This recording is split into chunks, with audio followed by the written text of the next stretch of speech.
What we're witnessing right now, this AI data center boom, is unprecedented. Not just in tech, not just in this decade, but in the entire history of private sector infrastructure investment. In 2025 alone, Microsoft, Amazon, Google, Meta, and Apple are expected to spend over $450 billion building AI-enabled data centers. And that's not even counting Project Stargate. That's OpenAI, SoftBank, Oracle, Microsoft, Nvidia, and ARM planning to invest another $500 billion through 2029. Almost $1 trillion in sight over just a few years. This isn't hype, it's happening. Let me explain. Because when you zoom out and compare this moment to the biggest investment booms in history, it starts to look even more astonishing. Let's start in the 1800s. Railroads were the AI of their day. In the 1840s, Britain poured billions of pounds into railway expansion. In today's money, that's tens of billions. In the US, capital invested often exceeded national budgets. It was massive, but today, $450 billion in 1 year from 5 companies. That kind of velocity just didn't exist back then. Next, the auto industry boom. Factories, assembly lines,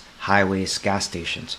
This was a transformation that played out over decades. But this AI data center boom, it's a 5-year sprint, not a 50-year evolution. Then there's the post-World War II reconstruction era. Globally, trillions were spent to restore and expand industrial capacity. But again, this was public spending. It was gradual. What we're seeing today is a handful of private companies moving just as much money faster and for a single purpose, AI. Even the dot-com bubble doesn't come close. Yes, there was a flood of capital, but most of it went into speculation, stock valuations, office leases, unproven business models. This time it's different. This is physical infrastructure. Gigawatt-scale campuses, dense clusters of GPUs, tangible assets. So what makes this boom so different? First, speed. $450 billion in 12 months. Second, orientation. We're talking about 5 or 6 companies making bets at nation-state scale. Third, specificity. All of this spending is for one thing, AI. Infrastructure to train it, run it, scale it. That's a level of focus we haven't really seen in past industrial booms. Fourth, invisibility. Unlike railroads or factories, these data centers are hidden. Most people won't ever see one,